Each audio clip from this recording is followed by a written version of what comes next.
Sociology Files presents Foundation of Sociology Discipline। Sociology file के इस video में हम आपको सोशोलॉजी कैसे डेवलप हुई है एक डिसिप्लिन के रूप में, एक सब्जेक्ट के रूप में, वो बताने की कोशिश करेंगे। ये वीडियो में हम सोशोलॉजी का इंट्रोडक्शन, सोशोलॉजी के अलग अलग परिप्रेक्ष्य यानी पर्सपेक्टिव्स, कौन कौन से रेवोल्यूशन रिस्पॉन्सिबल रहे हैं सोशोलॉजी के डेवलपमेंट के लिए, उसको बताने की कोशिश करेंगे।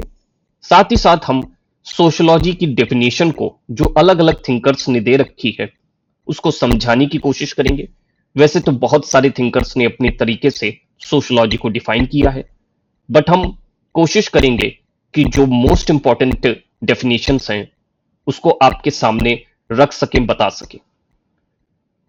सो I welcome all of you in this YouTube channel that is Sociology Files. In this channel, we try to elaborate the sociological concept, thinkers' theories, sociology issues, modern sociology, contemporary sociological issues, and try to elaborate the thinkers' ideology too through the discussion also. हम इसमें videos तो लेकर के ही आएंगे, साथ ही साथ हम बीच बीच में कोशिश करेंगे कि जो सोशोलॉजी के स्टूडेंट्स हैं, मेंटर्स हैं, टीचर्स हैं, उनके साथ सोशोलॉजी से संबंधित जो इश्यूज हैं, जो सोसाइटी से संबंधित इश्यूज हैं, इंडियन सोसाइटी से रिलेटेड जो इश्यूज हैं, उनको आपके सामने लेकर के आए। वो डिस्कशन जो हम करेंगे उसकी वीडियो भी हम पोस्ट करने की कोशिश करेंगे इसमें।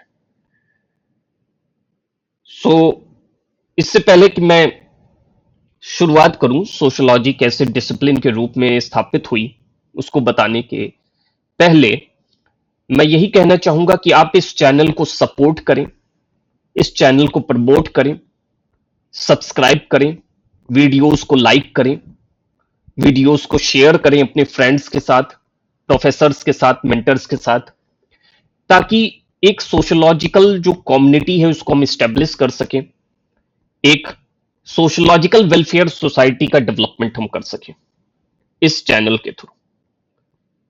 ये एक शुरुआत है और ये एक ओपन सोर्स है जहां पे हमने अलग अलग सोशोलॉजी जो टीचर्स हैं जो अपना योगदान करना चाहते हैं इस चैनल के लिए, उसके लिए चैनल को डेवलप किया है।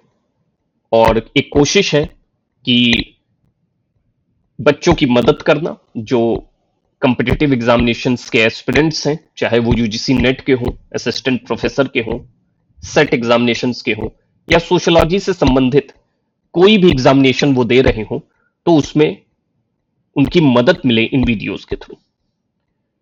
ओके, सोशोलॉजी कैसे एक डिसिप्लिन के रूप में, कैसे एक सब्जेक्ट के रूप में डेवलप हुई, उसके लिए कई कारण हैं जो सोशोलॉजी को डेवलप कराते हैं।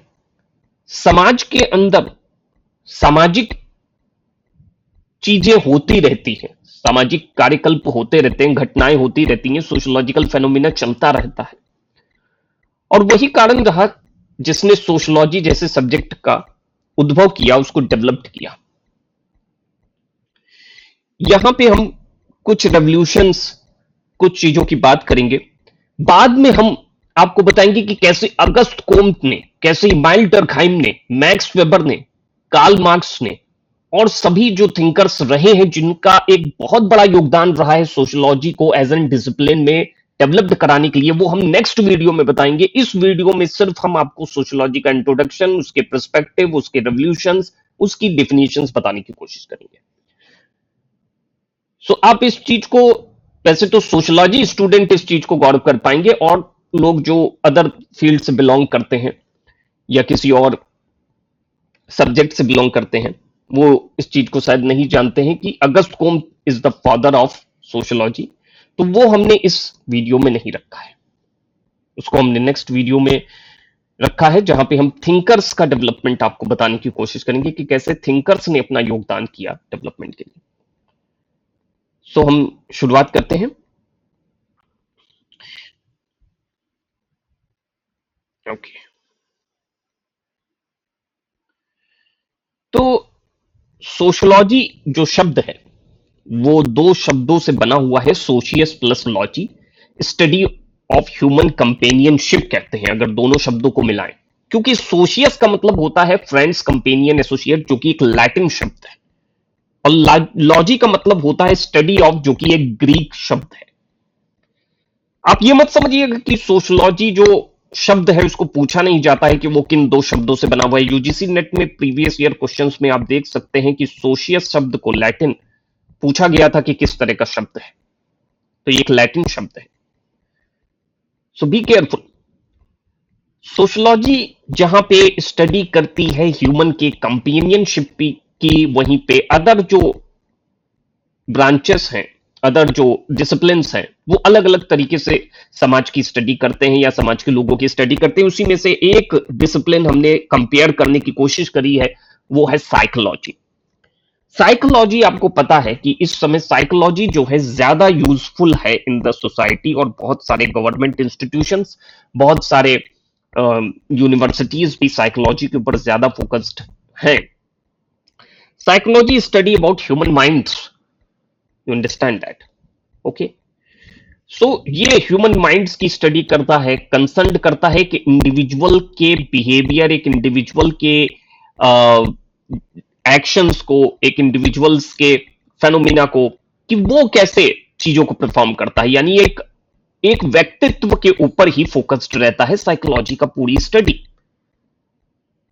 तो ह्यूमन की माइंड की स्टडी है साइकोलॉजी, बिकॉज साइकिक का मतलब होता है माइंड एंड लॉजी का मतलब स्टडी होता है, तो study of human mind, that is psychology. But when we talking about the study of human in companion, जब ह्यूमन को ग्रुप में आप स्टडी करते हो तो सोशलॉजी की स्टडी कर रहे होते हो, समाज की स्टडी कर रहे होते हो, सोसाइटी की स्टडी कर रहे होते हो। और इसे समाज को देखने के लिए आप अलग अलग लेंस का भी प्रयोग करते हो, अलग अलग चश्मे का प्रयोग करते हो। अब ये अलग अलग चश्मा क्या है, कैसे एक समाज शास्त्री अलग अलग चश्मे को लगा करके समाज को देख पाता है, उसके अंदर हो रही घटनाओं को समझ पाता है, उसको हम हिंदी में कहें तो नजरिया कह सकते हैं, और इंग्लिश में हम इसको पर्सपेक्टिव कहते हैं, और शुद्ध हिंदी में इसको परिपेक्ष कहते हैं। ठीक है, तो ये चीजें हैं। अब इसको थोड़ा से हम समझते हैं कि ये जो नजरिया है, ये जो पर्सपेक्टिव है, परिपेक्ष है, ये दो तरीके से तोड़ा जा सकता है, मैक्रो और माइक्रो। एक जो परिपेक्ष है, एक जो पर्सपेक्टिव है, वो बहुत बड़ा है, जिसमें पूरे अर्थ को ही, पूरी दुनिया को ही एक रूप से देखने की कोशिश करी जाती है, एक पर्सपेक्टिव, परिपेक्ष से देखने की कोशिश करी जाती है। और वो परिपेक्ष मैक्रो है, जिससे ये सोचा जाता है, समझा जाता है कि अगर मेरी थ्योरी है तो ये हर जगह लागू हो रही होगी, जिसको हम ग्रैंड थ्योरी या क्लासिकल थ्योरीज भी कहते हैं। तो उन थ्योरीज में से जो मैक्रो की थ्योरीज निकल करके आती हैं, वो फंक्शनलिस्ट थ्योरीज निकल करके आती हैं आपकी, और एवोल्यूशनलिज्म थ्योरी निकल के आती है, और कॉन्फ्लिक्ट थ्योरीज निकल करके आती हैं। ये थ्योरीज निकल करके आ जाती हैं। ठीक है, अब इसी को क्रिटिक्स किया था, यानी इसको क्रिटिसाइज किया था डिफ्यूजनिज्म से। अब डिफ्यूजनिज्म क्या है वो यहां पे मैं नहीं बताने जा रहा हूं। डिफ्यूजनिज्म डिफ्यूज करता है, तोड़ता है चीजों को, और उस हर जगह एक ही थ्योरी नहीं फॉलो हो सकती, ये कहता है। WHR रीवर, AM हॉकवर्ट, ये सब जो थिंकर्स थे, ये इनकी वकालत करते थे। लेकिन हम इसको अभी नहीं समझेंगे, इसको लेटर ऑन इसको समझने की कोशिश करेंगे कि डिफ्यूजनिज्म क्या है।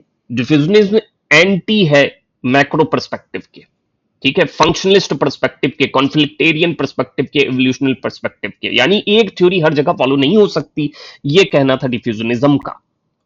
तो वो चीज हम बाद में समझेंगे। यहां पे मैक्रो पर्सपेक्टिव आप देख रहे हैं। अब जो मैक्रो पर्सपेक्टिव है, इसमें भी अलग अलग थ्योरीज हैं, जैसे कि सिंबॉलिक इंटरेक्शनिज्म है, ठीक है, और फेमिनिस्ट पर्सपेक्टिव है, पोस्ट मॉडर्निस्ट पर्सपेक्टिव है। ठीक है, अब ये क्या है कि सिंबॉलिक इंटरेक्शनिज्म का मतलब हुआ सिंबल से चीजों को समझना, देखना, एनालाइज करना समाज को सिंबल से। जैसे आप देखते होंगे कि कोई भी कंट्री है, उस कंट्री का जो फ्लैग होता है, वो फ्लैग उसको डिफाइन कर रहा होता है। उसमें सिंबल्स होते हैं, जैसे भारत के फ्लैग में भी सिंबल्स हैं, यू नो। तो वो कहीं ना कहीं डिफाइन कर रहा होता है एक कंट्री को। ऐसे करके जितनी भी कंट्रीज हैं उनके अलग फ्लैग्स हैं, अलग सिंबल्स हैं, वो डिफाइन कर रहे होते हैं उस कंट्री को। ओके। तो सिंबल भी अपने आप में बहुत चीजें कहता है, और सिंबल से लोग इंटरेक्ट भी होते हैं। ठीक है।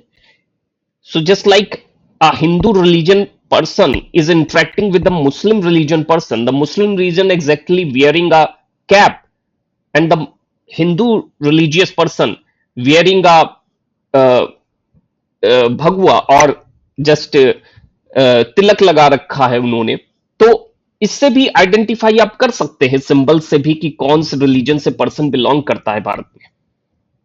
तो सिंबल जो है वो बहुत इंपॉर्टेंट रोल प्ले करता है। ठीक है। तो सिंबल इंट्रैक्शनिस्ट थिंकर भी होते हैं, और उनका पर्सपेक्टिव माइक्रो होता है। यहीं पे फेमिनिस्ट पर्सपेक्टिव की अगर हम बात करें, तो फेमिनाइन के परिप्रेक्ष्य से समाज को देखना, औरत के परिप्रेक्ष्य से, औरत की दृष्टि से आप जो है समाज को देखने की कोशिश करते हैं। क्योंकि जब तक आप औरत की दृष्टि से समाज को देखेंगे नहीं, तब तक आप उसका उत्पीड़न समझ नहीं पाएंगे। Understand that? तो आप उसको तब तक नहीं समझ सकते जब तक आप उसी की दृष्टि से समाज को ना देखें। समझे? और जब आप उसकी दृष्टि से समाज को देखेंगे, तब आप देख पाएंगे कि कितना ऐतिहासिक, सामाजिक और आर्थिक रूप से औरत को पिछाड़ा गया है, फिर चाहे वो किसी धर्म या जाति से संबंधित हो। इसलिए यहां पे फेमिनिस्टिक पर्सपेक्टिव दिया हुआ है कि फेमिनिन के पर्सपेक्टिव से आप समाज को देखिए, तो आपको पेट्रियार्कल सोसाइटी दिखाई देगी, वहां पे पितृसत्तात्मक दिखाई देगी सोसाइटी। और ये एक कंट्री की बात नहीं है, बहुत सारी कंट्रीज में ये चीजें हमको दिखाई देती हैं। उसी के अगर बात करें, पोस्ट मॉडर्निस्ट यानी मॉडर्न सोसाइटी जो थी वो तो बहुत पहले आ गई थी, लेकिन पोस्ट मॉडर्न सोसाइटी कैसी रही, पोस्ट मॉडर्न में कैसे चीजें बदली और कैसे अभी बदल रही है, कैसे साइंटिफिक डेवलपमेंट आ रहा है, कैसे आर्टिफिशियल इंटेलिजेंस भी आ चुका है, आपको पता ही है। और इसमें भी कई थिंकर्स ने अपनी अलग अलग थ्योरीज दे रखी है। तो वही चीज है, और इसको हम थोड़ा से और भी आगे आगे जैसे आप पढ़ते जाएंगे, जैसे जैसे आप सोशियोलॉजी को समझते जाएंगे, वैसे वैसे आप फंक्शनलिज्म के कंसेप्ट को समझते जाएंगे, कॉन्फ्लिक्ट के कंसेप्ट को समझते जाएंगे, इवोल्यूशनलिज्म समझते जाएंगे, सिंबॉलिक चीजों को भी समझते जाएंगे, और फेमिनिस्ट थिंकर यानी थिंकर से ही आपको अपनी थ्योरीज के थ्रू इन परिप्रेक्ष्य को, इन पर्सपेक्टिव्स को समझाते चले जाएंगे, और जिसके थ्रू आप समाज को धीरे धीरे समझते चले जाएंगे। क्योंकि समाज जो है नॉर्मल है, समाज को एक नॉर्मल इंसान भी समझता है अपने ढंग से, उसकी उसकी अपनी अपनी परिभाषा होती है।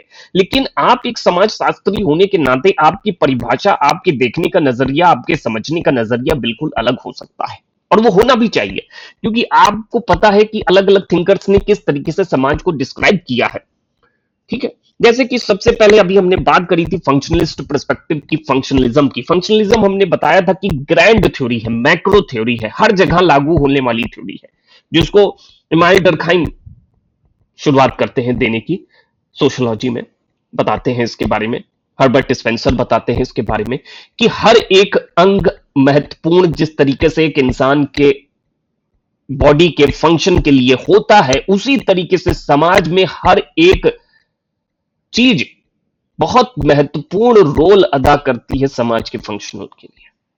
उसकी सोशल स्टेबिलिटी आती है अगर फंक्शन कर रहा है समाज ढंग से, और वो प्री रिक्विजिट है, पहले से ही वो होना चाहिए, अन्यथा फंक्शन नहीं हो पाएगा ढंग से, सोशल स्टेबिलिटी ढंग से नहीं आ पाएगी, स्टेबल सोसाइटी नहीं चल पाएगी, और ऑर्डर नहीं मेंटेन हो पाएगा। ये चीजें आप समझ में आ रही होंगी। एक दूसरे के ऊपर निर्भरता, जो भी मैंने बताया, ये फंक्शनलिज्म का एक इंपॉर्टेंट पॉइंट्स थे। फिर कॉन्फ्लिक्ट, आपको पता है कॉन्फ्लिक्ट यानी एक अलग अलग नजरिया होना, अलग अलग विचारधाराएं होना, जिसकी वजह से कॉन्फ्लिक्ट होता है, जिसकी वजह से लड़ाई झगड़ा होता है, या मतलब एक असामान्यता देखने को मिलती है समाज में। तो कॉन्फ्लिक्ट हमको असामान्यता को ही दर्शाता है। जो समाज में फैली हुई इनइक्वालिटी है, the social inequality that will prevail in the society so much that will be reflect by the conflict theorist. Conflict theorist जैसे कि कार्ल मार्क्स, ये इन चीजों को दर्शाते हैं, सोशल इनइक्वालिटी को, ठीक है, और आपको बताते हैं कि कैसे सोशल इनइक्वालिटी फैली हुई है। कॉन्फ्लिक्ट थ्योरिस्ट इसको बहुत अच्छी तरीके से उजागर करते हैं। आगे चल करके हम अलग अलग थिंकर्स के पर्सपेक्टिव से देखने की कोशिश करेंगे कि कैसे उन्होंने सोशल इनइक्वालिटी को दर्शाया है, ठीक है, और हम समझने की कोशिश करेंगे कॉन्फ्लिक्ट थ्योरिस्ट थिंकर्स के थ्रू, उनकी थ्योरीज के थ्रू। कॉन्फ्लिक्ट में यही चीज दिखाई जाती है, कैसे स्कार्स रिसोर्सेस होते हैं, ठीक है, और उनको कैसे मतलब थिंकर्स ने समझाया है कि जिसकी वजह से एक सिविल जो वार हुई, या मतलब एक जो अंतर्द्वंद एक जो हुआ अलग अलग कंट्रीज में, एक असामान्यता आई, क्लास का डिफरेंशिएशन आया, स्ट्रेटिफिकेशन आया, वो सारी चीजें देखने को मिलती हैं यहाँ पे, सोशल अरेंजमेंट देखने को मिलता है हमको यहाँ पे, ठीक है। तो ये कॉन्फ्लिक्ट थ्योरिस्ट आपको बताते हैं और समझाने की कोशिश करते हैं। एवोल्यूशनिज्म क्या चीज है, एवोल्यूशन कैसे सोसाइटी डेवलप हुई, कैसे एक एक के बाद एक सोसाइटी कैसे आदिम जमाने से आ करके और कैसे एक सिविलाइज्ड रूप से सोसाइटी आज डेवलप्ड हो पाई है, उसका पूरा एक प्रोसेस, उसका पूरी एक स्टेजेस, एक कॉम्प्लेक्स सोसाइटी जो आज हमको देखने को मिलती है।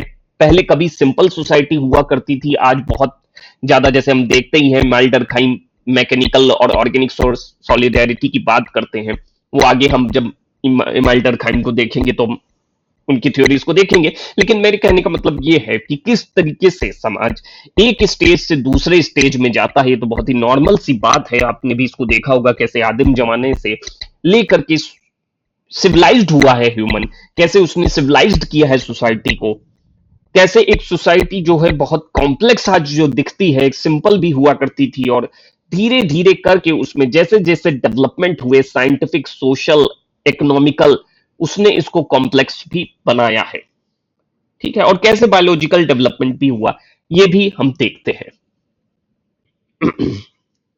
तो अभी हमने देखा कि किस तरीके से अलग अलग पर्सपेक्टिव है, किस तरीके से वो क्या चीज बताने की कोशिश करते हैं, वो perspective, functionalist, conflict, feminist, symbolic, ठीक है, वो चीजें हमने देखी। ओके, हाँ, तो इसमें सिंबॉलिक रह गया था और पोस्ट मॉडर्निस्ट रह गया था। देखिए, सिंबॉलिक इंटरेक्शनिज्म में वो हमने बताया कि माइक्रो पर्सपेक्टिव होता है, और इसमें क्या होता है कि हमने बताया ही था शुरुआत में कि सिंबल के थ्रू इंटरेक्शन होता है सोसाइटी में, और इसमें पीपुल्स और ग्रुप भी इंटरेक्ट हो सकते हैं, उनका बिहेवियर भी आपके प्रति चेंज हो जाता है जब वो सिंबल को देखते हैं, ठीक है। जैसे अगर आप किसी टेंपल में जाते हैं और टेंपल में अगर आप किसी प्रीस्ट को देखते हैं, किसी पुजारी को देखते हैं, तो आपका पूरा बिहेवियर चेंज हो जाएगा बिकॉज ऑफ देयर होल, आप उनके पहनावे को लेकर के, उनके सिंबल्स को लेकर के, ठीक है, जो आप देख रहे होंगे समक्ष, उस वजह से आपका बिहेवियर चेंज हो जाता है। तो यहां पे बिहेवियर ऑफ पीपल भी लिखा हुआ है, ठीक है। फिर पोस्ट मॉडर्निस्ट थिंकर, आपको मैंने बताया कि इसमें कई तरह के थिंकर आते हैं, जैसे एंथोनी गिडिंस हो गया, जीन बॉडिलार्ड हो गया, ठीक है, तो ये आ जाते हैं, और ये थिंकर्स, मिशेल फोको और ये सभी लोग इन सब चीजों की बात करेंगे। इसको आगे हम समझेंगे कैसे कंज्यूमरिज्म की भी बात करी है, global communication, globalisation, privatisation, liberalisation, सब चीजों की बात, और नियो लिबरल थिंकिंग, ये सारी चीजें पोस्ट मॉडर्निस्ट में आ जाती है। यहां पे मैक्रो माइक्रो दोनों लिखा हुआ है, क्योंकि इनका पर्सपेक्टिव थोड़ा मिला जुला रहता है, मैक्रो से भी मिला जुला रहता है और माइक्रो से भी मिला रहता है, क्योंकि इन्होंने ग्रैंड थ्योरीज को लिया है और ग्रैंड थ्योरीज में कई तरह के चेंजेस करके एक अपनी नई थ्योरी दी है, ठीक है। इसीलिए न्यू लिबरलिज्म और नियो पर्सपेक्टिव एक नई चीज जैसे निकल करके पोस्ट मॉडर्निस्ट में आई है, जो इस कंटेम्परेरी सोसाइटी में बहुत ज्यादा यूजेबल भी है। जैसे जैसे सोसाइटी बहुत तब्दील हुई है, चेंज हुई है, उसके अंदर बदलाव आए हैं, सोशल चेंजेस आए हैं। ये एक लिस्ट है जिसमें अलग अलग पर्सपेक्टिव के थिंकर्स की पूरी लिस्ट है। इसको तो मैं नहीं पढ़ने वाला हूं, इसको मैं पीडीएफ फाइल दूंगा, तो उसमें आप इसको पढ़ सकते हैं, समझ सकते हैं, ठीक है, याद भी कर सकते हैं, क्वेश्चन आते हैं इससे। ठीक है, तो इसको आप वहां से याद कर सकते हैं। और मोस्टली सोशियोलॉजी के स्टूडेंट्स को तो ये पता रहता है कि मतलब कौन से थिंकर हैं, बिलोंग करते हैं किस पर्सपेक्टिव से, लेकिन फिर भी काफी बार बहुत छोटी छोटी चीजें हम भूल जाते हैं, तो इस वजह से इसको भी हमको ध्यान में रखना चाहिए। यहाँ पे लुनबर्ग की एक डेफिनेशन लिखी हुई है सोशियोलॉजी की कि sociology is the science of society, और हॉर्टन हंट की ये जो डेफिनेशन लिखी हुई है कि sociology study science of society. दोनों बात एक ही चीज कह रहे हैं, देखिए आप, लेकिन घुमा के कह रहे हैं कि sociology is the science of society, sociology study science of society. तो ऐसे कंफ्यूजन बनता है सोशियोलॉजी में, आप समझ लीजिए। ठीक है, तो इस वजह से आप डेफिनेशंस को पढ़िए तो सही, परंतु उसको थोड़ा सा कीवर्ड से याद कर सकते हैं या कुछ ऐसी चीजों से याद कर सकते हैं ताकि आपको याद रहे। जैसे यहां पे हमने सोशियोलॉजी की डेफिनेशन को 5 ग्रुप में तोड़ने के प्रयास किया है कि सोशियोलॉजी में हम क्या करते हैं। एक तो स्टडी करते हैं सोसाइटी की, ये नॉर्मल सी बात है, ठीक है। फिर दूसरा हम इसमें स्टडी करते हैं सोशल ग्रुप की। तीसरा इसमें हम social action, social relationship, social interaction, इन सब की भी स्टडी करते हैं जो कि वाजिब है। और सोशल बॉन्ड्स की, सोशल फेनोमिना की, जो जो घटनाएं घट रही होती हैं समाज में, उनकी स्टडी करना। सिस्टम कैसे चल रहा है समाज का, जो टेल्कल पार्टसन सोशल सिस्टम की बात करते हैं, उन सब की स्टडी करना। सोशल स्ट्रक्चर, कैसे स्ट्रक्चर, पूरा स्ट्रक्चर कैसे खड़ा हुआ है समाज का, उसको भी हम समझते हैं। कैसे सामाजिक जीवन चल रहा है, प्रोसेस चल रहा है, वो सारी चीजें इसमें समझते हैं। इसीलिए समाज शास्त्र बहुत बड़ा सब्जेक्ट हो जाता है, क्योंकि इसमें बहुत सारी चीजें समाज से जुड़ी हुई आ जाती हैं, और समाज में बहुत सारी चीजें एक दूसरे से जुड़ी हुई हैं, और गठबंधन के रूप में, प्रोसेस के रूप में, सिस्टम के रूप में, बॉन्डिंग के रूप में चलती चली आ रही हैं। सामाजिक संस्थान का तो हम इसमें डेफिनेटली अध्ययन करते ही हैं, स्टडी करते ही हैं, ठीक है। तो ये चीजें हैं। अब यहाँ पे अलग अलग थिंकर्स की डिफिनेशन है। जैसे यहाँ पे मैक्स वेबर की डिफिनेशन दे रखी है कि sociology is the science which attempt the interpretative understanding of social action. अब देखिए, इसमें साइंस एक है, इंटरप्रिटेटिव अंडरस्टैंडिंग है, सोशल एक्शन है, ये सब कीवर्ड ही तो हैं इसके, मैक्स वेबर के। मैक्स वेबर को आपने पढ़ा होगा, या आगे अभी हम जब आगे थिंकर को पढ़ाना चालू करेंगे तब हम आपको बताएंगे मैक्स वेबर के कीवर्ड्स और उसके पॉइंट। तो उससे आप आराम से इसमें पकड़ सकते हैं कि ये मैक्स वेबर की डेफिनेशन है। इमाइल डरखाइम की डेफिनेशन ये है कि sociology is the study of social institution. ऐसे करके अलग अलग थिंकर्स ने अपनी डेफिनेशंस दे रखी है सोशल कल्चर फेनोमिना के थ्रू। पितरिम सोरोकिन बताते हैं असिस्टेंट प्रोफेसर के एग्जामिनेशन में, ठीक है, ये क्वेश्चंस पिछले प्रीवियस ईयर में देखे गए हैं। आने वाले समय में इस तरह के क्वेश्चंस रहते हैं, नहीं रहते हैं, कुछ कहा नहीं जा सकता। हाँ, लेकिन एक दो तो जरूर आपको स्टेटमेंट इस तरह के मिलेंगे कि किसने क्या कहा है, किसने इस डेफिनेशन को लिखा है, नहीं लिखा है। इस तरह के क्वेश्चंस आपको देखने को मिल सकते हैं, ठीक है। तो आप इस तरीके से देख सकते हैं। अब यहाँ पे देखिए, एंथोनी गिडिंस ने एक बुक लिखी है जिसका नाम ही सोशियोलॉजी है। 1977 में ये बुक लिखी है इन्होंने।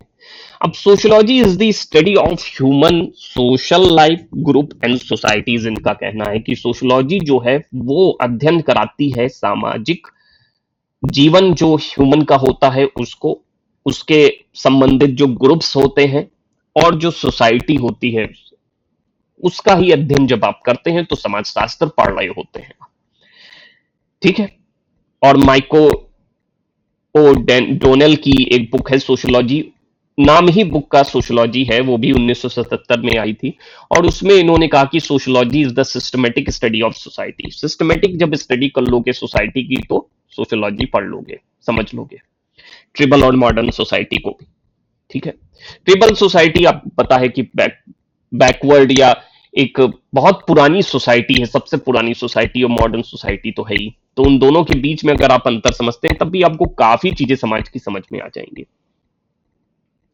अब एक प्रपोज्ड मॉडल यहां पे दिया हुआ है समाजशास्त्र का, सोशियोलॉजी का, कि सोसाइटी कैसे डेवलप्ड होती है। देखिए, समाज में कोई ना कोई, हर इंसान कुछ ना कुछ एक्शंस कर ही रहा है, ठीक है। तो उसी को हम सोशल एक्शन कहते हैं। और इसकी स्टडी जो कराते हैं वो मैक्स वेबर कराते हैं। ठीक है, वहीं पे जब आप सोशल एक्शन लेते हैं तो डेफिनेटली कहीं ना कहीं किसी ना किसी अदर पर्सन से इंटरेक्ट भी होते होंगे। तो जब आप इंटरेक्ट होते हैं तो सोशल इंटरेक्शन होता है, और study of interaction Gillin Gillin Goldener और गोल्डनर ये इसकी स्टडी कराते हैं इंटरेक्शन की। तो सोशल एक्शन लिया, सोशल इंटरेक्शन हुआ आपका। अब सोशल इंटरेक्शन जब आपका हुआ, यानी कि दो लोग, एक किसी पर्सन ने एक्शन लिया और वो किसी और पर्सन से मिला, तभी एक्शन परफॉर्म हुआ, तो इंटरेक्शन हुआ। अब जब इंटरेक्शन हुआ आपका किसी और पर्सन से, तो एक नेटवर्क बनेगा सोशल रिलेशनशिप का, यानी उसके साथ आपका संबंध भी बनेगा, सामाजिक संबंध। जब आप कहीं जाते हो तो आप किसी से मिलते हो तो उससे संबंध भी बन जाता है, यानी फ्रेंडशिप भी हो सकती है और हो जाती है। ठीक है, तो एक नेटवर्क बनता है सोशल रिलेशनशिप का। वही चीज सिंपल लैंग्वेज में यहां पे बताने की कोशिश मैं कर रहा हूं, जो यहां पे इस प्रोसेस से बताई गई है, नेटवर्क ऑफ सोशल रिलेशन। ये मैकाइवर एंड पेज और A.W. ग्रीन स्टडी करते हैं सोशल रिलेशनशिप की। तो देखिए, आपको बताया भी जा रहा है कि कौन स्टडी किया है। सोशल एक्शन की मैक्स वेबर किए हैं, इंटरेक्शन की Gillin Gillin golden and Goldener किए हैं, वहीं पे सोशल रिलेशनशिप की मैकाइवर एंड पेज और A.W. ग्रीन करे हैं। फिर social group and social institution बन जाता है। भाई, जब बहुत सारे लोग जब रिलेशन में आ गए, जब मिलते गए, जुड़ते गए, इंटरेक्ट होते गए, तो एक ग्रुप का डेवलपमेंट हो गया। और जब ग्रुप का डेवलपमेंट हो गया तो इंस्टीट्यूशन की आवश्यकता पड़ी। जैसे मैरिज एक इंस्टीट्यूशन है, सामाजिक इंस्टीट्यूशन है, उसकी आवश्यकता इसलिए पड़ी क्योंकि जो संबंध थे, ठीक है, जो संबंध थे महिला और पुरुष के, उसको एक इंस्टीट्यूशन की आवश्यकता थी जहां पे वो अपने इस रिलेशनशिप को लीगली लेजिटिमाइज कर पाए। तो सोशल इंस्टीट्यूशन गढ़ा गया शादी, मैरिज के रूप में। और यहां पे लिखा हुआ है कि study of social group and social institution, इसकी H.M. जॉनसन और इमल डर्कहाइम स्टडी करते हैं और बताते हैं आपको। तब जाकर के समाज की स्थापना होती है। स्टडी ऑफ सोसाइटी ये एंथनी गिडेंस, वार्ड और ओडम करते हैं। तो ऐसे करके एक प्रोसेस है। अगर आपको प्रपोज्ड मॉडल ऑफ सोशियोलॉजी संबंधित कोई क्वेश्चन आए और उसमें आपको लिखित परीक्षा में अगर लिखना हो, तो आप इस तरह का मॉडल जो है बना सकते हैं उसमें। ठीक है, अब यहां पे ideological perspective, sorry, indological perspective दे रखा है। ठीक है, इंडोलॉजिकल पर्सपेक्टिव क्या होता है? ये जुड़ा हुआ होता है आपके कल्चर के टेक्स्ट से, आपके हिस्टोरिकल कंटेक्स्ट से। जैसे इंडोलॉजिकल लिखा हुआ है तो इंडियन सोसाइटी इसमें आ जाएगा, यानी भारतीय समाज से जुड़े हुए सांस्कृतिक एवं ऐतिहासिक कंटेक्स्ट के अनुसार अगर कोई बात कही जा रही है, उसके ट्रेडिशनल वैल्यूज को लेकर के, उसके सोशल स्ट्रक्चर को लेकर के, तो वो इंडोलॉजिकल पर्सपेक्टिव से कही जा रही है। ये बात आपके समझ में आनी चाहिए। और ये बात आपको भी पता है और नॉर्मली बात है कि ये कोई भारतीय कहेगा जिसमें GS घुर्रिया आ जाते हैं, इरावती कार्वे, राधा कमल मुखर्जी, लुई डिमो, ये सभी लोग उसको पहले बताते हैं, इंडोलॉजिकल पर्सपेक्टिव से चीजों को बताते हैं, यानी भारतीय परिप्रेक्ष्य से चीजों को बताने की कोशिश करते हैं। ठीक है, स्ट्रक्चरलिज्म भी एक कंसेप्ट है, एक जो मतलब परिप्रेक्ष्य है, जहां पे सोशल फेनोमेना, सामाजिक घटनाओं को एनालाइज करने की कोशिश करी जाती है और उसको एनालाइज करने के लिए स्ट्रक्चर का प्रयोग किया जाता है। स्ट्रक्चर और उसके अंदर चल रहे एक संबंध को, रिलेशनशिप को दर्शाने की कोशिश करी जाती है। ठीक है, और ऑफन ये एम्फेसाइज करते हैं यूनिवर्सल पैटर्न को ओवर स्पेसिफिक कल्चरल कॉन्टेक्स्ट में। ठीक है, तो सामाजिक घटनाएं जो होती हैं वो अंडरलाइन करती हैं स्ट्रक्चर को और रिलेशन को, often emphasizing universal pattern over specific cultural context.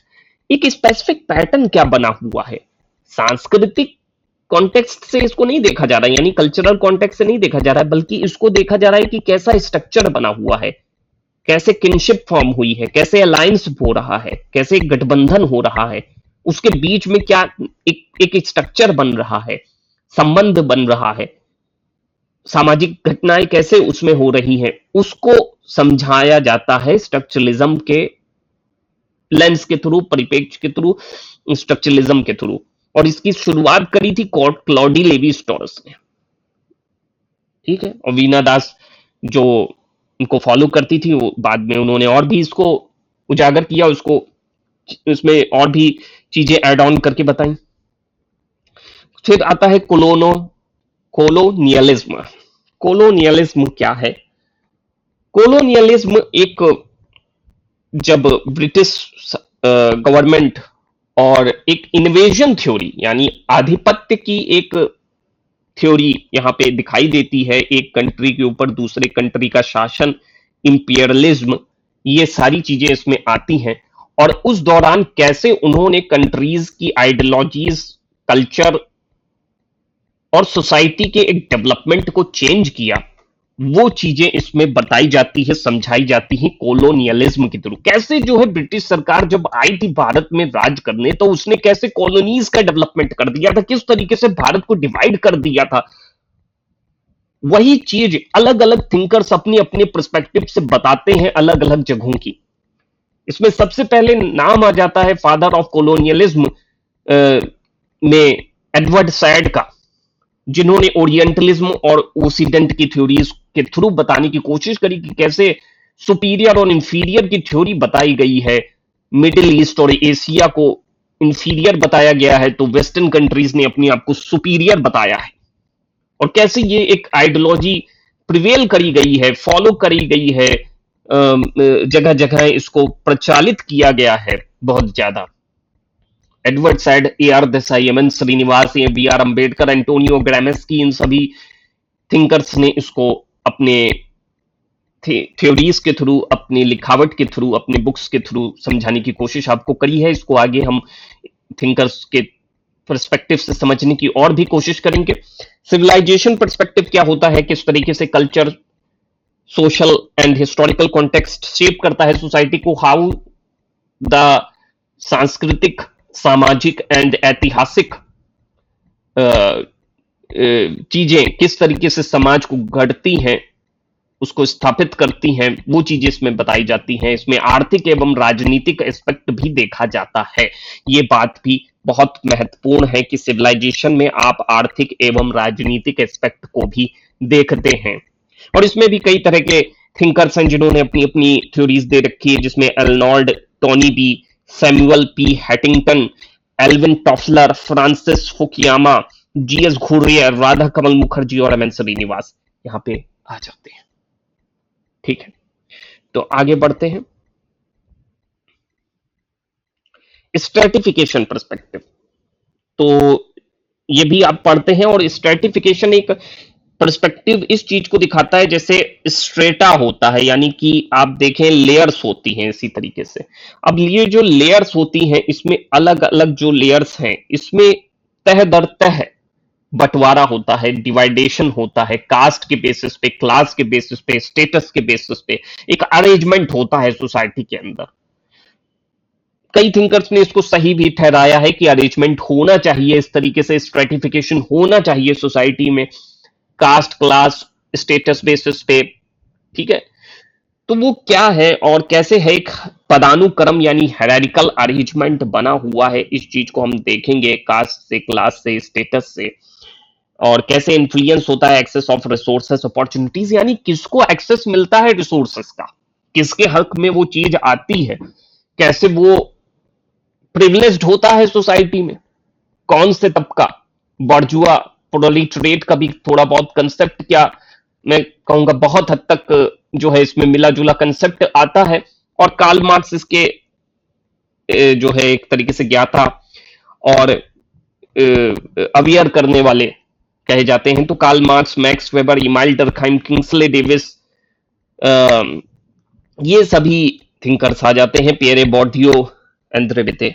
ठीक है, तो ये सभी थिंकर्स आ जाते हैं और आई होप आप समझ रहे हैं।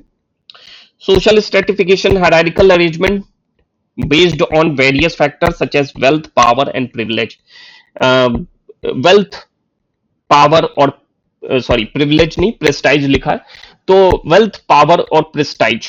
ठीक है, यानी कितना आपके पास जो पावर है, जो मनी के थ्रू आपके पास आ गई, वेल्दी कितने हैं आप हैं, उसके फैक्टर्स पे डिपेंड करता है एक हायरार्किकल अरेंजमेंट समाज में।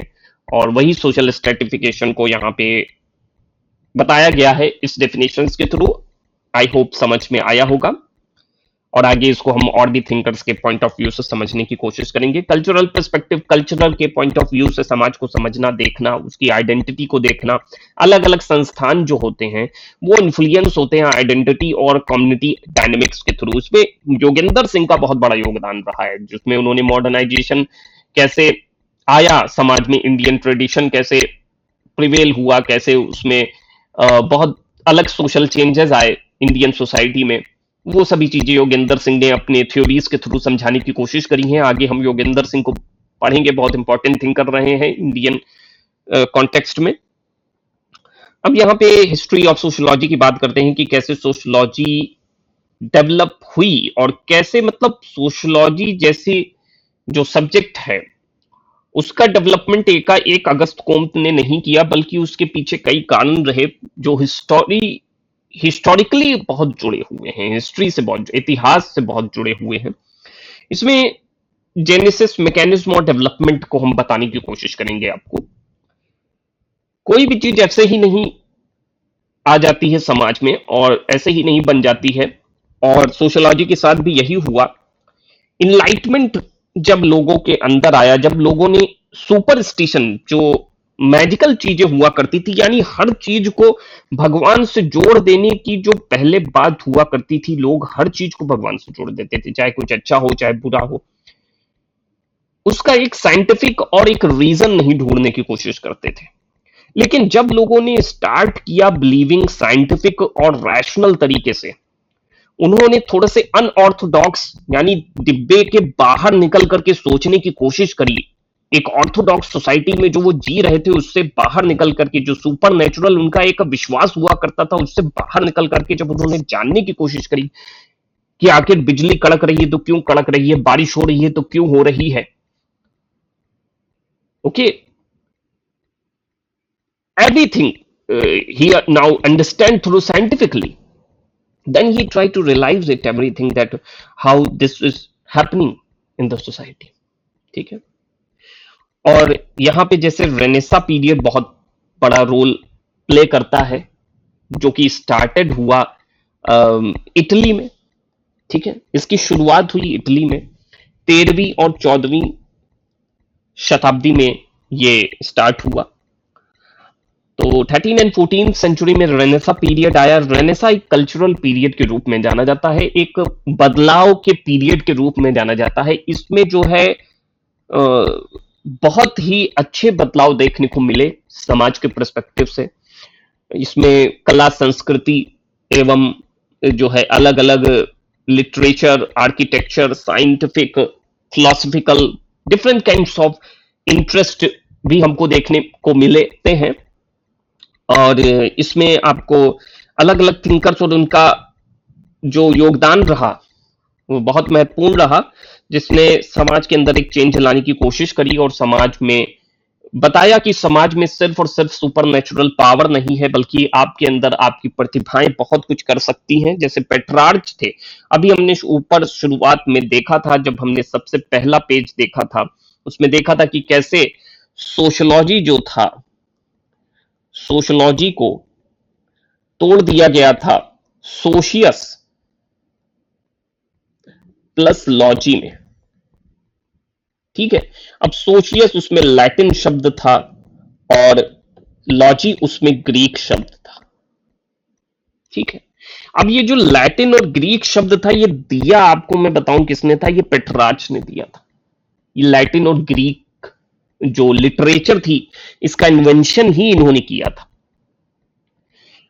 उसी टाइम एक बुक भी लिखी, एक थिंकर थे, एक उन्होंने बुक लिखी डिवाइन कॉमेडी, जिसका नाम डिवाइन कॉमेडी था, और इसको लिखा था डांटे ने। ये भी पूछा जाता है कि डिवाइन कॉमेडी किसने लिखी थी, ये डांटे ने लिखी थी, जो कि एक लिटरेचर और एक मतलब डिवाइन कॉमेडी एक तरीके से मिला जुला रूप था आर्ट का। द प्रिंस बुक मैकियावेली की एक पॉलिटिकल सबसे पहली बुक अगर हम कहें तो वो द प्रिंस लिखी थी मैकियावेली ने, और ये बुक जो है पॉलिटिक्स की, आप समझ लीजिए सबसे पहली बुक थी जो पॉलिटिक्स से संबंधित, राजनीति से संबंधित लिखी गई थी।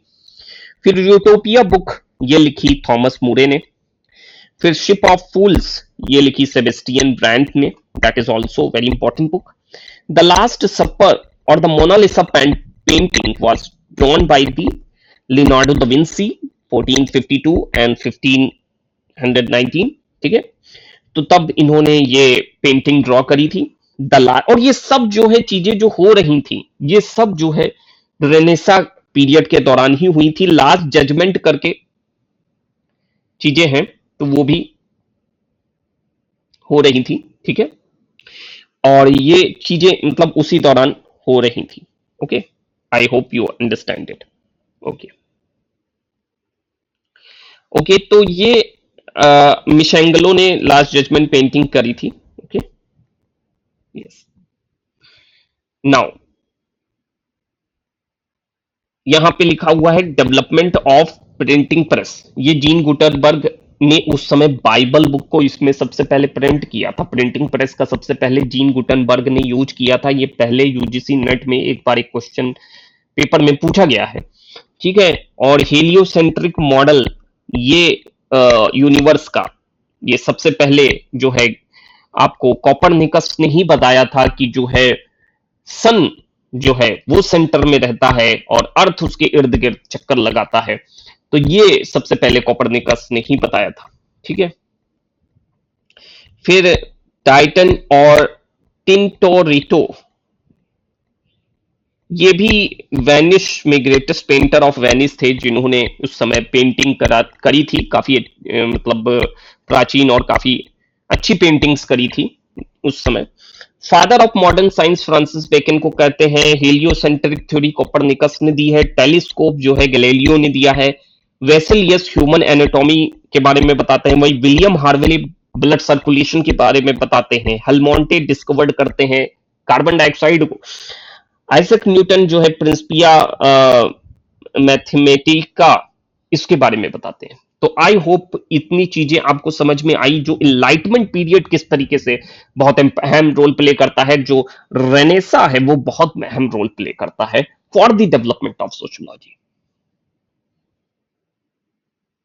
अब आ जाते हैं फ्रेंच रेवोल्यूशन, जो 1789 से 1795 के बीच में हुआ। ये एक हिस्ट्री का पार्ट है जो अभी हम चीजें बता रहे हैं, तो आप इससे ये मत सोचिएगा कि इसका क्या रोल है सोशियोलॉजी में। इसका रोल है सोशियोलॉजी में इसलिए बताया जा रहा है, ठीक है।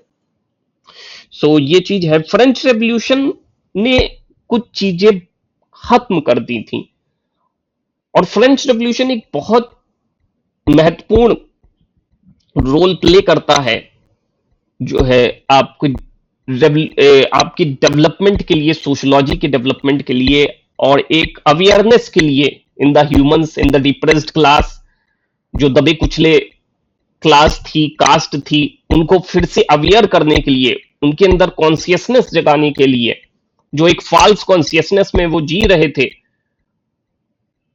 उसको हटा करके उनको ट्रू और पिक्चर दिखाने के लिए ये बहुत महत्वपूर्ण रोल प्ले करता है फ्रेंच रेवोल्यूशन। फ्रेंच रेवोल्यूशन ने एब्सोल्यूट मोनार्की को खत्म कर दिया था।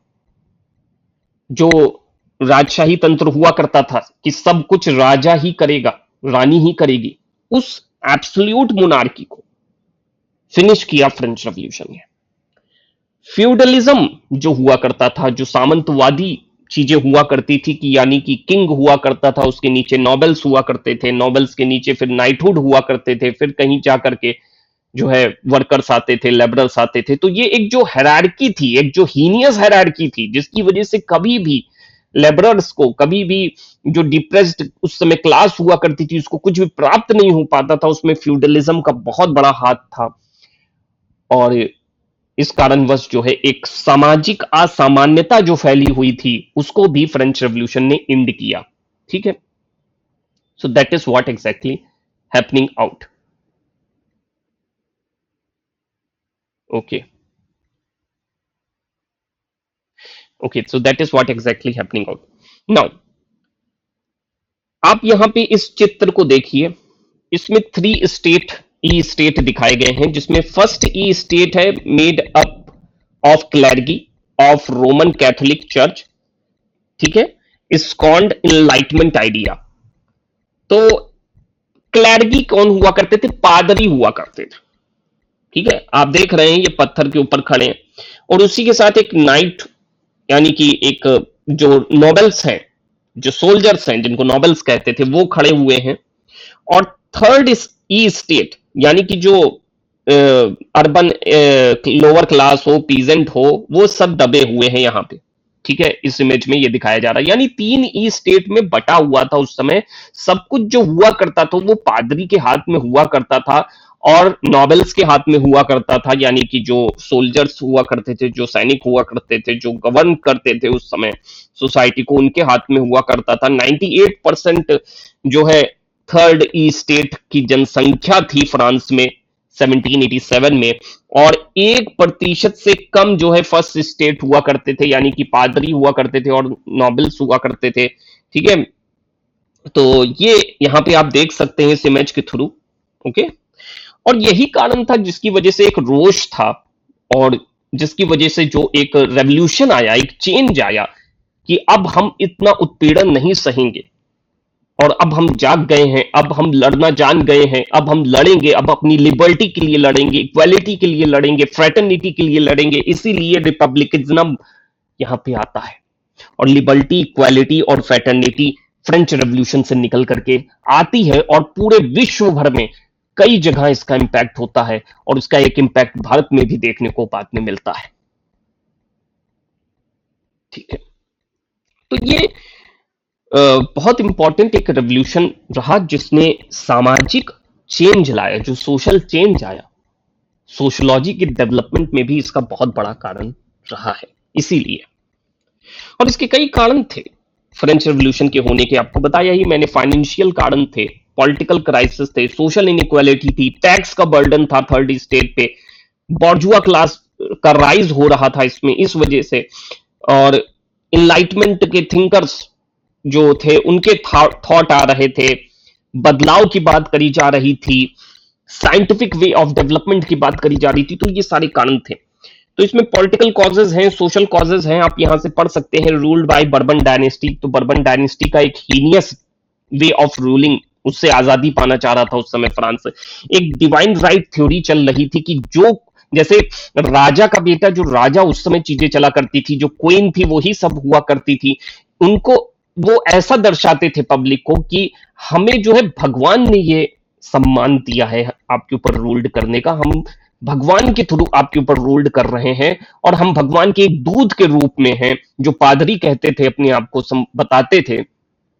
और इस तरीके से वहां दर्शाया जाता था कि पादरी अपने आप को मैसेंजर ऑफ गॉड बताते थे। वो बताते थे अगर हम कह रहे हैं तो हम भगवान है जो कह रहे हैं, भगवान के शब्दों को अपने मुख से कह रहे हैं, ठीक है। We are the god, we have the divine right to govern you, that's why whatever we say you have to follow it, whether it is wrong और right, you don't have to जज it. आपको जज करने की जरूरत नहीं है, आपको बस फॉलो करना है, क्योंकि हमारे पास डिवाइन राइट है ये कहने का। इसलिए वीक एडमिनिस्ट्रेशन था, फ्रेंच पीपल को इग्नोर किया जाता था, प्रोटेक्ट और फेवर्ड फ्रेंच नॉवेल्स, फ्रेंच की जो नॉवेल्स थे उनको प्रोटेक्ट किया जाता था। अब भाई इसमें जो सोशल कॉजेस थे वो भी अलग अलग थे, इनइक्वालिटी फैली हुई थी, 3 तरीके से डिवीजन था, क्लर्की थे, नॉबल्स थे, कॉमन पीपल सबसे नीचे थे, जो कि मैंने भी आपको बताया 3 स्टेट्स में जो है बटा हुआ था। नॉबल क्लर्की जो थे वो हमेशा जो है उनको कोई टैक्स नहीं देना पड़ता था, लेकिन जो कॉमन पीपल्स था उसको टैक्स देना पड़ता था। क्लर्की के पास जो है प्रिविलेज हुआ करता था, कम से कम 5000 इन नंबर जो है उनके नीचे लोग रहते थे और काम किया करते थे, ये था क्लर्की, ठीक है। तो क्लर्की 5000 इन नंबर थे, ठीक है। And he has own the 1/5 of the land in France. पूरे फ्रांस को अगर आप उसके लैंड को 5 भागों में अगर आप तोड़ दें तो एक तरीके से 5 में से 1 भाग इनके हाथ में रहता था, क्लर्की के हाथ में, ठीक है। और मासेस को टैक्स पे करना पड़ता था। तो लैंड इनके पास थे, हॉर्सेस इनके पास थे, उसमें हॉर्सेस का भी अपना एक वैल्यू हुआ करती थी, जानवरों को भी इकोनॉमिक वे से जो है आइडेंटिफाई किया जाता था कि कितना फाइनेंशियल स्टेबिलिटी है। तो उसमें सबसे हाईएस्ट प्रिविलेज पे क्लैरिगी और नॉबल्स ही थे, और कॉमन पीपुल्स को जो है टैक्स पे करना पड़ता था। उनके पास कोई इनकम का सोर्स नहीं था, उनको लेबर करना पड़ता था इनके अंडर गाइडेंस में। ठीक है, सो ये सारी चीजें थी। इकोनॉमिक कॉजेस तो मैंने आपको इसी में बता दिया कि नेशनल जो इनकम थी वो कम थी और नेशनल एक्सपेंडिचर ज्यादा था उस समय। ठीक है, राष्ट्रीय जो आय थी वो कम थी और राष्ट्रीय खर्चा बहुत ज्यादा था। यह भी एक बहुत बड़ा कारण था, क्योंकि जो नॉबल्स और क्लैर्गी थे उनके खर्चे तो बहुत ज्यादा थे, और उस समय जो किंग और क्वीन रहते थे वो तो लैविशनेस में जी रहे थे। सो ये बहुत बड़ा कारण रहा, और इसका यही रीजन रहा कि रेवोल्यूशन आया। और रेवोल्यूशन लाने में ये फ्रेंच जो फिलोसोफर्स रहे ये बहुत बड़ा इंपॉर्टेंट रोल प्ले करते हैं, जिसमें सबसे पहले जो मॉन्टेस्क्यू आ जाते हैं, जिन्होंने बुक लिखी द स्पिरिट ऑफ लॉ, बहुत इंपॉर्टेंट बुक है। और ये कह सकते हैं कि कॉन्स्टिट्यूशनल फॉर्म ऑफ गवर्नमेंट आज भी कहीं भी आप देखोगे तो इन्हीं सेपरेशन ऑफ पावर में बटा हुआ है, लेजिस्लेटिव, जुडिशरी और एग्जीक्यूटिव। और ये बांटा था इन्होंने ही अपनी बुक स्पिरिट ऑफ लॉ में, कि कैसे गवर्न करें, कैसे पावर का डिस्ट्रीब्यूशन हो, कैसी कंसंट्रेशन ऑफ पावर ना हो बल्कि उसका सेपरेशन हो। ये बताया था इन्होंने। इफेक्टिव डेमोक्रेसी के लिए, एक अच्छे लोकतंत्र के लिए बहुत आवश्यक है कि इन तीनों पिलर्स को अच्छी तरीके से चलाया जाए, और ये तीनों pillars for the societal development के लिए काम करें। ठीक है, तो ये मॉन्टेस्क्यू कहते हैं। और उसी में वोल्टेयर का भी बहुत अहम रोल रहा, क्योंकि इन्होंने सुपरस्टिशन जो उस समय पाखंड चला करता था, एक हिपोक्रेसी चला करती थी, ट्रेडिशनल बिलीफ चला करता था, उसको हटाया। फ्रीडम ऑफ स्पीच को एडवोकेट किया, फ्रीडम ऑफ प्रेस को एडवोकेट किया, फ्रीडम ऑफ रिलीजन को एडवोकेट किया। ठीक है, रिलीजियस टॉलरेंस को भी बताया इन्होंने, प्रोपोनेंट किया। ठीक है, और अपोज्ड किया एब्सोल्यूट मोनार्की को। आपको बोलने की आजादी दी, आपको छापने की कुछ विरुद्ध में तंत्र के, प्रजातंत्र के पक्ष में, और राजा रानी के विरोध में या जो राज कर रहे थे उनके विरोध में छापने की आजादी, freedom of press, freedom of religion, अपनी तरीके से अपने धर्म को मानने और जानने की आजादी दी। ये वोल्टेयर ने किया। ठीक है, तो ये वोल्टेयर का काम रहा। और फिर आगे हम जब बढ़ते हैं तो हमारे समक्ष रॉसो आते हैं। रॉसो की बहुत फेमस बुक है सोशल कॉन्ट्रैक्ट। ये सारी बुक्स पूछी जाती हैं तो आपको ध्यान में रहनी चाहिए। It is the Bible of the French revolution. French revolution की ये बाइबल भी कही जाती है, क्योंकि संप्रभुत्व बनाने का तरीका, यानी sovereignty rest with the people, real sovereignty rest with the people. आप अपने ऊपर निर्भर हैं, अपने खुद के मालिक हैं। इस चीज की बात जो है रॉसो ने करी सोशल कॉन्ट्रैक्ट में, और बताया real sovereignty rest with the people. असली जो संप्रभुत्व है, असली जो आजादी है वो आपके पीपल्स के पास है, जनता के पास है, वो किसी के ऊपर निर्भर नहीं है। ठीक है, संप्रभुत्व है, और वो आज भी यहां हमारे संविधान में भी फॉलो होती है sovereignty. Man is born free in everyone everywhere in chain. ये इन्हीं का स्टेटमेंट है, इन्हीं का कोट है कि मैन पैदा तो फ्री होता है लेकिन हर जगह चेन में रहता है। तो ये इन्हीं का कोट है। अब एग्रीकल्चर रेवोल्यूशन आया उसी दौरान, जिसने एक अहम रोल प्ले किया। देखिए, ये जितने भी रेवोल्यूशन अभी मैं बताने की कोशिश कर रहा हूं, समझाने की कोशिश कर रहा हूं, वो सभी चीजें आप देख रहे होंगे समाज के अंदर बदलाव ला रहे थे। इसी वजह से इसको हम समाज शास्त्र में पढ़ते हैं और पूछे भी जाते हैं इससे क्वेश्चंस कि समाज में अंदर कैसे बदलाव आया, समाज के अंदर कैसे चेंज आया। तो एक रेडिकल चेंज आया एग्रीकल्चर रेवोल्यूशन में, और it is the method of agriculture in England in 17th and 18th century. और की चेंजेस टुक प्लेस हुए एग्रीकल्चर प्रैक्टिसेस पे, जैसे इंक्लोजर ऑफ लैंड, लैंड का इंक्लोजर कर देना, मैकेनाइजेशन ऑफ फार्मिंग, फार्मिंग करना कैसे, क्या मैकेनिक्स है फार्मिंग की, कैसे फार्मिंग करी जाए। ठीक है, 4 फील्ड क्रॉप रोटेशन, क्रॉप को कैसे रोटेट किया जाए, selective breeding of domestic animals. ठीक है, enclosure of field, general enclosure act, वो जो अभी मैंने इनक्लोजर वाली बात करी वो जनरल इनक्लोजर एक्ट के थ्रू फॉलो कराई गई थी 1801 में। ठीक है। मशीन्स वर इंट्रोड्यूस्ड, उस समय हार्वेस्टिंग की मशीन लाई गई, सोइंग की मशीन लाई गई, हार्वेस्ट करने की, कटाई और बुवाई की। ठीक है। So this is what happening. Industrial revolution बहुत इंपॉर्टेंट रोल प्ले करता है। 1760 से 1820 में डेवलपमेंट ऑफ इंग्लैंड के दौरान आए हुए इस रेवोल्यूशन से बहुत बड़ा डेवलपमेंट भारत में अलग अलग कंट्रीज में आया, और जहां भी इंडस्ट्रियल रेवोल्यूशन आया वहां पे मॉडर्न सोसाइटी कैपिटलिज्म स्टार्ट हो गया। इसको हम आगे और भी संक्षिप्त रूप में और अलग थिंकर्स से समझने की कोशिश करेंगे।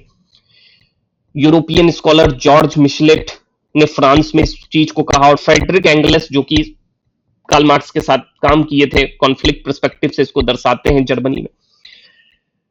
कॉजेस रहे इंडस्ट्रियल रेवोल्यूशन आने के कि ज्योग्राफिकल लोकेशन एक इंग्लैंड एडवांटेजियस सोसाइटी के रूप में चेंज होना चाह रहा था, क्योंकि जहां पे भी इंडस्ट्रियल रेवोल्यूशन आएगा वहां पे कैपिटलिस्ट सोसाइटी प्रिवेल करेगी, वहां पे कैपिटलिस्ट सोसाइटी बनेगी, बढ़ेगी, आगे बनेगी, तो वो चीजें आएंगी यहाँ पे। एग्रीकल्चर रेवोल्यूशन का प्रेसिडेंस, यानी एग्रीकल्चर रेवोल्यूशन के बाद इंडस्ट्रियल रेवोल्यूशन की शुरुआत हुई। एक नए इन्वेंशन, यहाँ पे कई तरह की मशीनरी का डेवलपमेंट हुआ, ब्रिटिश के अलग अलग एंटरप्रेन्योर्स आए, एक कैपिटल का ग्रोथ हुआ इंग्लैंड में। ठीक है। इसकी शुरुआत इंग्लैंड में ही, जैसे मैंने बताया कि बताई जाती है, और भारत में भी इसकी शुरुआत जो है ब्रिटिशर्स नहीं करी थी। कॉलोनियल पोजेशंस, ठीक है, in England which supplied raw material and served as market. तो कॉलोनियल पोजेशंस की वजह से भी इंग्लैंड में एक सप्लाइड रॉ मटेरियल और सर्व्ड मार्केट का डेवलपमेंट हुआ। मेरिट जरूर याद करने की आवश्यकता है, क्योंकि पूछे जाते हैं इंडस्ट्रियल रेवोल्यूशन के। अर्बनाइजेशन आ जाता है, मशीनरी प्रोडक्शन हो जाता है, इंटेलेक्चुअल मूवमेंट हो जाता है, लार्ज एम्प्लॉयमेंट हो जाता है। यहाँ पे ये डिमेरिट्स लिखे हुए हैं। न्यू सोशल प्रॉब्लम आ जाती है, सिकनेस आ जाता है, एलिनेशन आपको पता ही है, वो भी एक इसका पार्ट है। कैपिटलिज्म आ जाता है, क्लास डिवीजन आ जाता है, ग्रोथ ऑफ कोलोनियलिज्म और शासनवाद यानी इंपीरियलिज्म आ जाता है। अब यहाँ पे इधर साइड में ये जो इमेज दी है, इसमें दिया हुआ है कि जैसे टेक्सटाइल मशीनरी है, तो उसके इन्वेंटर कौन कौन से हैं, किस किस साल हैं। हालांकि याद करने की आवश्यकता नहीं है, अगर देखना चाहें तो फॉर द इंफॉर्मेशन पर्पज यहाँ पे दे रखा है। ओके, थोड़ा मैं जल्दी चीजों को बताने की कोशिश करूंगा क्योंकि काफी टाइम हो गया है। तो early years of sociological theory, इसमें आप देख सकते हैं कि सोशल फोर्सेस कैसे फ्रांस में आई, और कैसे फिर कंजर्वेटिव डी बोनाल्ड और डी मेस्ट्रे, जो कि कंजर्वेटिव थिंकर थे, वो बदलाव नहीं चाहते थे, और वहीं पे सेंट सिमोन और अगस्त कोम्ते ने कैसे सोशल फिजिक्स और कैसे चेंज हुआ वो सोशोलॉजी में, वो चीज हम बताएंगे। यहाँ पे आपको जो एक हिस्ट्री पॉइंट ऑफ व्यू से कौन से थिंकर आए, किसने इनलाइटमेंट के दौरान, जैसे भी हमने देखा ही मॉन्टेस्क्यू और रॉसो आए। ठीक है। पॉलिटिकल रेवोल्यूशन जर्मनी में जैसे कैसे हुआ, Immanuel Kant, Karl Marx, Hegel. ठीक है। तो ये सब आए, और फिर rise of socialism, feminism Italy में हुआ, प्लेटो उसमें रहे, मॉस्का रहे। ठीक है। ये डेट्स भी आप याद कर सकते हैं, पूछी जा सकती हैं। Religious change, growth of science, great Britain में पॉलिटिकल इकोनॉमी कैसे आई। ठीक है। रिकार्डो एवोल्यूशनरी, हर्बर्ट स्पेंसर यहाँ पे, ठीक है, लेकर के आते हैं एवोल्यूशनरी थ्योरी। अब यहाँ पे कुछ सोशल फोर्सेस जो पॉलिटिकल रेवोल्यूशन, जैसे अभी मैंने फ्रेंच रेवोल्यूशन तो आपको बता ही दिया है, उसमें कोई इंडस्ट्रियल रेवोल्यूशन भी आपको बता ही दिया, राइज ऑफ कैपिटलिज्म, बाकी आप इस पीडीएफ से पढ़ लेंगे, हम आप इसको दे देंगे। इसमें और थोड़ी सी थ्योरीज ही हैं, फेमिनिज्म थ्योरीज है। अर्बन प्रॉब्लम, ओवर क्राउडिंग क्या होती है, थिंकर्स इसमें आ जाते हैं। ठीक है। Chicago school. ठीक है। और पॉलिटिकल रेवोल्यूशन कैसे आता है, इंडस्ट्रियल रेवोल्यूशन, अर्बनाइजेशन। ठीक है। Growth of science, sociologist Comte और दरखाइम। ठीक है। तो ये चीजें आ जाती हैं, बाकी इसमें ये चीजें हमने ऑलरेडी बता दी हैं। इनलाइटमेंट थिंकर्स यहाँ पे। ओके।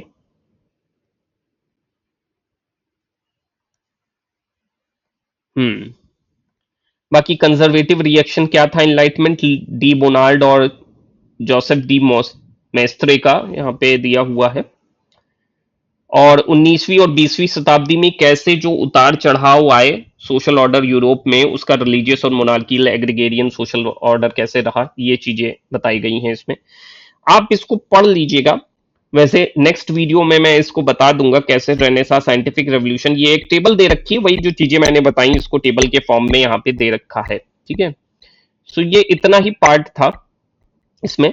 बाकी जो फाउंडेशन ऑफ सोशोलॉजी का जो जनरल वीडियो है वो इसके आगे आप थोड़ा सा देखना तो आपको पता चलेगा कि और भी क्या चीजें हैं, ठीक है। 5 मिनट का होगा तो आप उसको भी देख लेंगे, और वो तो बिल्ट अप वीडियो है फ्रॉम द कंप्यूटर, सो आप उसको भी देख सकते हैं। और मुझे लगता है कि जहां हद तक मैंने कोशिश करी है समझाने की अपने लेवल से, वैसे तो एक से एक चीजें हैं जिससे आप समझ सकते हैं, teachers and everything they are available in internet and according to your source. तो जितना भी समझ में आया हो, अगर लग रहा हो कि आगे हम और भी क्लासेस करें, पोस्ट करें इस पे, और आगे चल करके हम एक लाइव डिस्कशन करने की भी कोशिश करने का प्रयास है हमारा स्टूडेंट्स के साथ, मेंटर्स के साथ, तो वो भी करें, तो उसके लिए आपकी सपोर्ट की जरूरत है। इस वीडियो के आप जितना शेयर कर सकें, इस वीडियो को आगे बढ़ा सकें, और चैनल को सब्सक्राइब कर सकें। वैसे तो ये जो चीजें मैंने अभी आपको बताई, ये सोशोलॉजिकल पर्सपेक्टिव तो है ही, सोशोलॉजी के डेवलपमेंट और सोशल के स्टूडेंट्स, मेंटर्स, या जो भी सोशोलॉजी बैकग्राउंड से बिलोंग करता है उसके लिए तो इम्पोर्टेंट है ही, उसके लिए जरूरी है, पढ़ सकता है, समझ सकता है, ठीक है, शेयर कर सकता है। लेकिन नॉर्मल पीपल भी इसको समझ सकता है, क्योंकि ये अभी कुछ ऐसा बहुत डीप सोशोलॉजिकल स्टडी तो है नहीं, ठीक है। ये तो normal GK point of view से भी आप इसको देख समझ सकते हैं। So thank you very much for watching this video, and we will meet in next video. Thank you.